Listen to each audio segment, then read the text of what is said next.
Hello, it's us here. And we are at, you can guess where we are, if you think you can.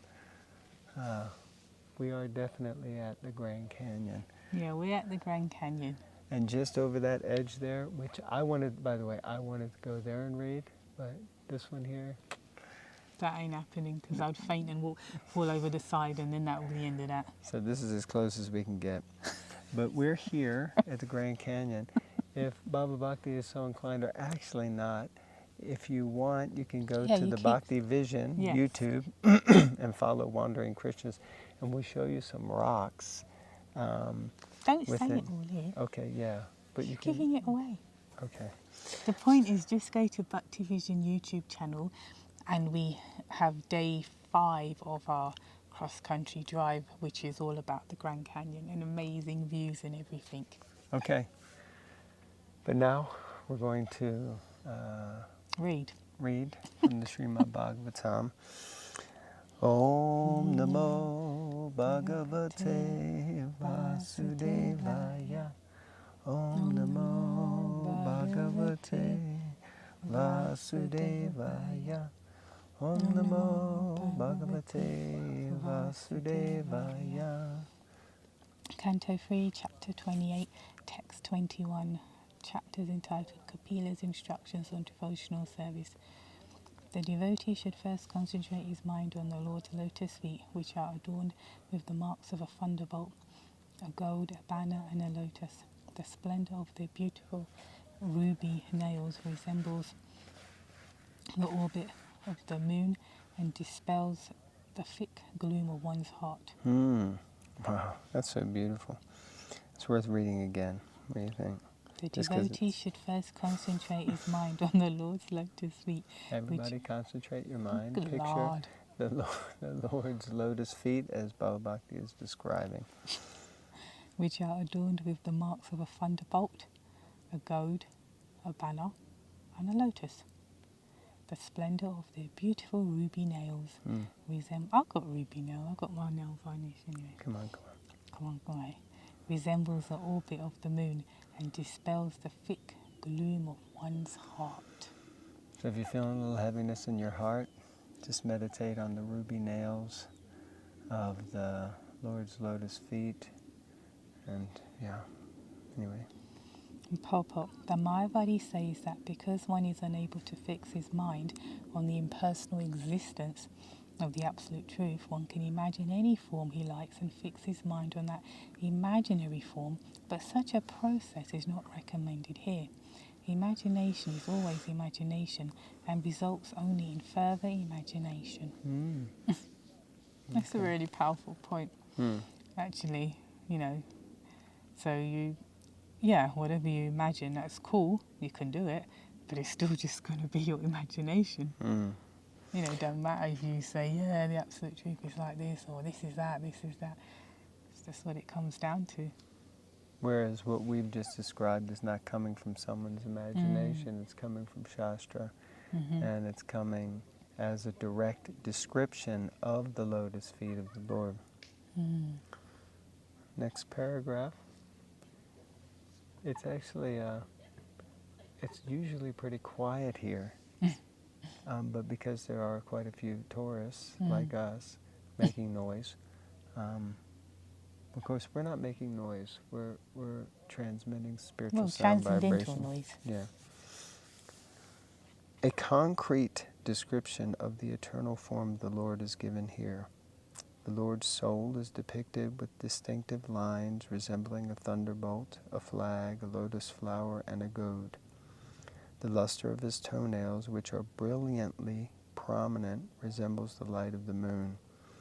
If a yogi looks upon the marks of the Lord's soul and on the blazing brilliance of his nails, then he can be freed from the darkness of ignorance and material existence. This liberation is not achieved by mental speculation, but by seeing the light emanating from the lustrous toenails of the Lord. In other words, one has to fix his mind first on the lotus feet of the Lord if he wants to be freed from the darkness of ignorance and material existence. Yeah, there was something a big, yeah, and it bounced off. It was an ant. It wasn't an ant because it was flying. Unless they got flying ants here. They do have flying ants. And it went like this. Bzzz. Okay, God, we read something so beautiful, and It weren't me though, was it? It was you. But, okay. Anyway, All right. let's move on to the next bug or distraction.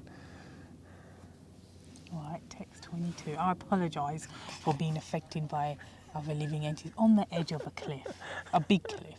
Yeah, the way you jump, that kind of jumping is, and then you're like, whoa. I know, dude. That's why people don't go to the edge of a cliff.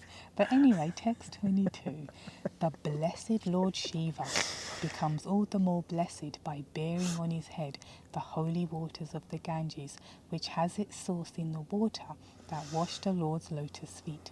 The Lord's feet act like thunderbolts hurled to shatter the mountain of sin stored in the mind of the meditating devotee. One should therefore meditate on the lotus feet of the Lord for a long time. Purport. In this verse, the position of Lord Shiva is specifically mentioned.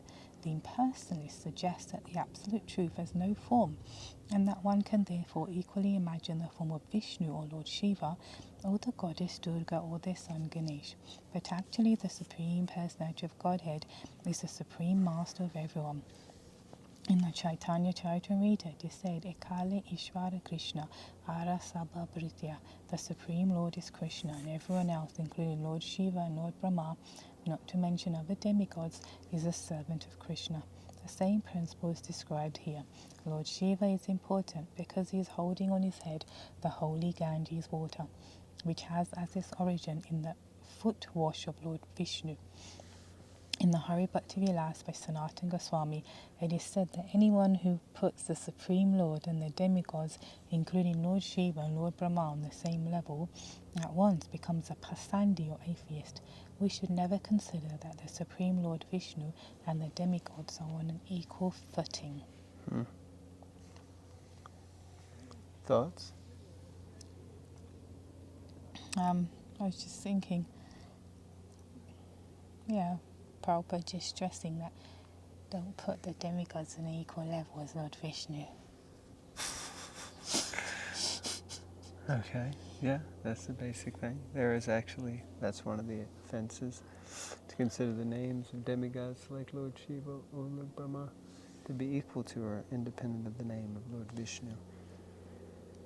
Okay, next paragraph. Another significant point of this verse is that the mind of the conditioned soul, on account of its association with the material energy from time immemorial, contains heaps of dirt in the form of desires to lord it over material nature. Yeah, we want to lord it over material nature. This is the material nature. Look at this. The material nature is like way beyond us lording anything. Look at this. It's phenomenal. He's just one speck of it. Yeah, I mean, we're like so close to the edge, and the material nature can just take you over. I know that. Here it is. This dirt is in the heart, right? This dirt in the heart. So let's go back. Another significant point of this verse is that the mind of the conditioned soul, on account of its association with material energy from time immemorial, contains heaps of dirt in the form of desires to lord over material nature. Now listen to this.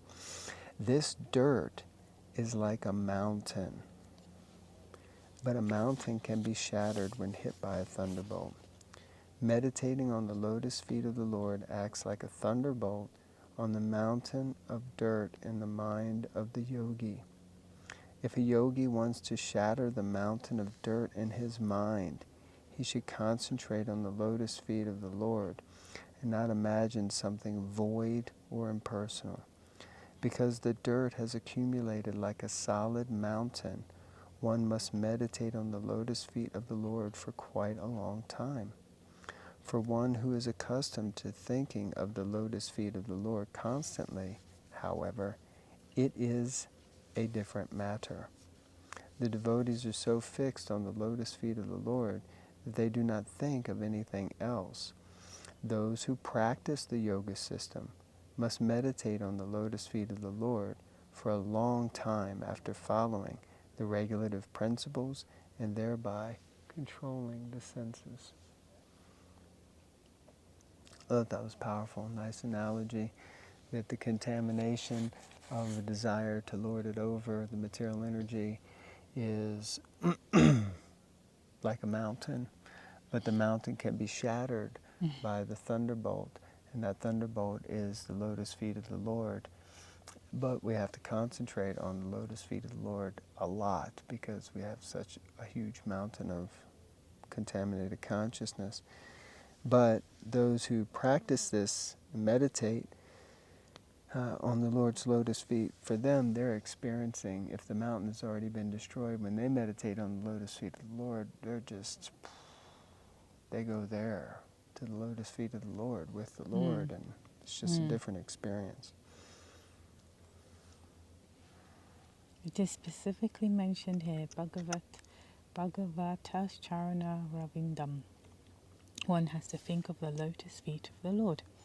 The Mayavadis imagine that one can think of the lotus feet of Lord Shiva or Lord Brahma or the goddess Durga to achieve liberation, but this is not so.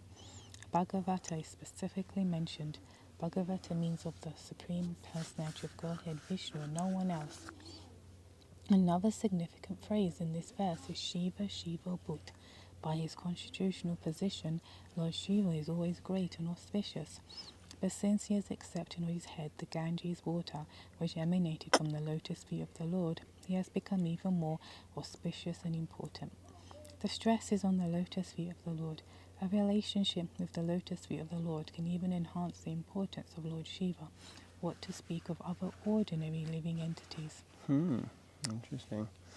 A relationship with the lotus feet of the Lord can enhance the importance of Lord Shiva. So this verse is kind of glorifying Lord Shiva. Yeah, it is. But why is Lord Shiva glorified? Because he holds the Ganges on his head. That is amazing. I don't know if you saw that bird just flying, because I did have the panoramic set up. That bird just flew so close to us. But He's sitting on the tree now. It's like we don't sit on the iPad. Right, sitting on the tree behind us. So, yeah, Lord Shiva is glorified because he holds the Ganges on his head, and the Ganges. And he's meditating on the Lord's And he's lotus. meditating on the Lord.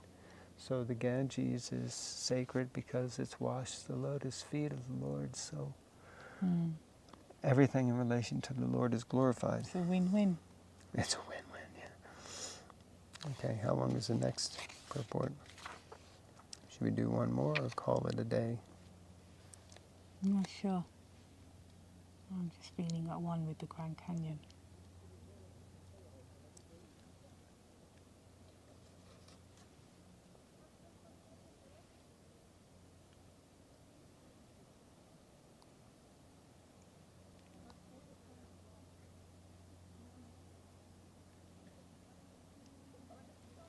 I don't know if you all could hear that, but the bird flew off. The breeze blew a little bit. It was so quiet. It's beautiful here. If you ever get a chance, please do come. Well, everywhere we've been so far, you seem to say it reminds you of somewhere back in Blighty. So where in Blighty does this remind you of? This reminds you of the Incas Valley. The what valley? Incas. Incas Valley. That's not in England. I know that. You ain't never been to no Incas Valley. What are you talking about? You're supposed to say something about, oh, it reminds me of like, you know. This is the wrong YouTube channel for this banner. So let's call it a day. Sorry. Okay. Wrong YouTube channel. Okay. Call it a day? Okay. I think everyone was really relishing that. I think we should do one more. Alright, text 23. The yogi should fix in his heart the activities of Lakshmi, the goddess of fortune, who is worshipped by all demigods and is the mother of the Supreme Person Brahma. She can always be found massaging the legs and thighs of the Transcendental Lord, very carefully serving him in this way. Purport. Brahma is the appointed Lord of the universe because his father is Garbhodakshay Vishnu. Lakshmi, the goddess of fortune, is automatically his mother. Lakshmiji is worshipped by all demigods and by the inhabitants of other planets as well. Human beings are also eager to receive favour from the goddess of fortune. Lakshmi is always eager in massaging the legs and thighs of the Supreme Personality of Godhead, Narayan, who is lying on the ocean of Garbha within the universe.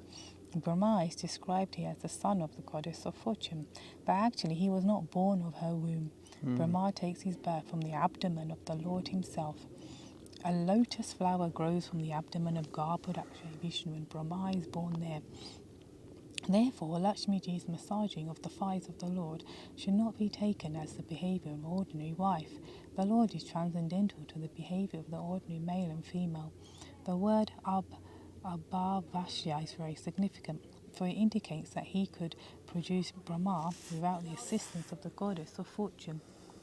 I think it's very interesting that currently in this day and age, scientists and people of poor fund of knowledge like that, they think they're making advancement because, I mean, men, you know, somehow men type women have given birth.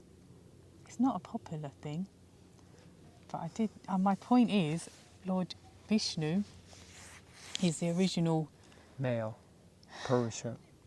No, And dear. he's given No. And he's given Allow birth. me to. Sorry. Sorry. Just gonna read a verse in purport. Now we're off on that.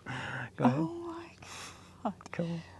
But all this gender neutral and changing genders and whatnot, and men doing things themselves, and then they become pregnant because they have female bits and that. But I'm saying Lord Vishnu is the originator even of that. Basically, there's nothing new under the sun that scientists are doing that hasn't been done as such. The only thing they are doing is ruining everything, like GMO crops and that. But I'm saying that even Lord Vishnu is the one who is accredited to have given birth, as it were. You know, from him Brahma came the first life entity. It's not that. So that's my point, because in this day and age, that's the thing, you know. And scientists and people are trying to do that. But even that, sorry, it's been around for quite a few billion years. Sorry about that. Sorry about that.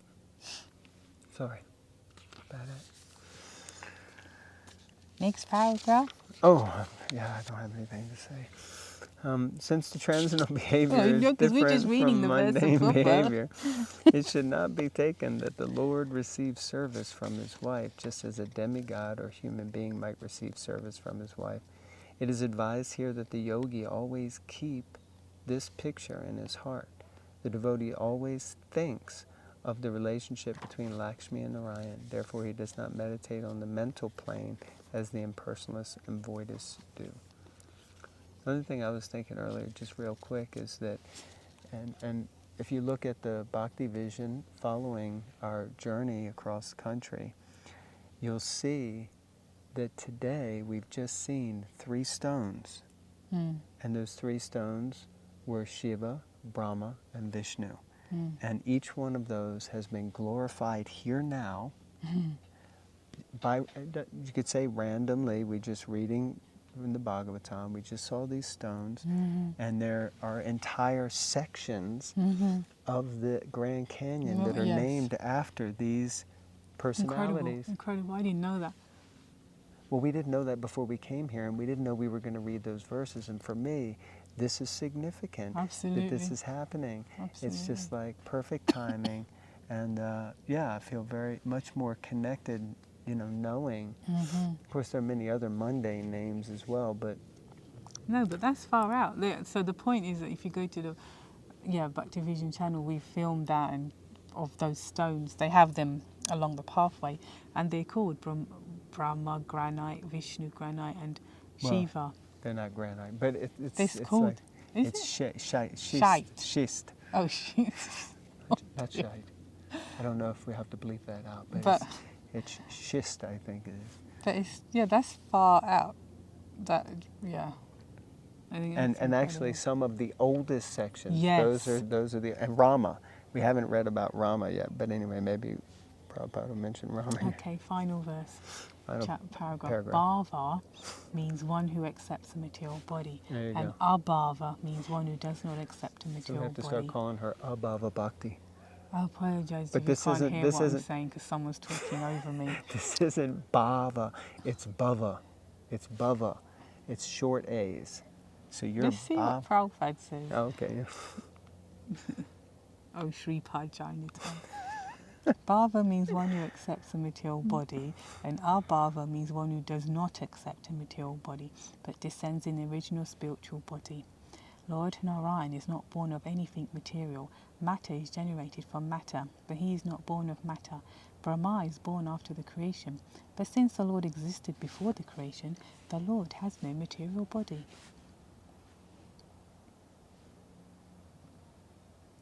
That's it. Okay. So we'll end there. Thank you very much if you made it to the end of this vlog. Yeah. God help you. God help us. And yeah, it's wonderful. Anyway, Yeah, this is it's so beautiful. beautiful. Right now, I don't know if you can see it, but there's like See if he comes that down. that is. I thought they were only crows, but that is a hawk. That's a hawk. That was a hawk. He's going to fly back down. Hello? That's not how you call a hawk. How do you call a hawk? Anyway, let's end this vlog because this is getting ridiculous. Okay, Hare Krishna everyone. Hare Grantaraj Krishna. Srimad Bhagavatam ki jai. Jai. Srila Prabhupada ki jai. Jai. Ananta Koti Vaishnava Vrinda ki jai. Grand Canyon ki jai. Hare Krishna.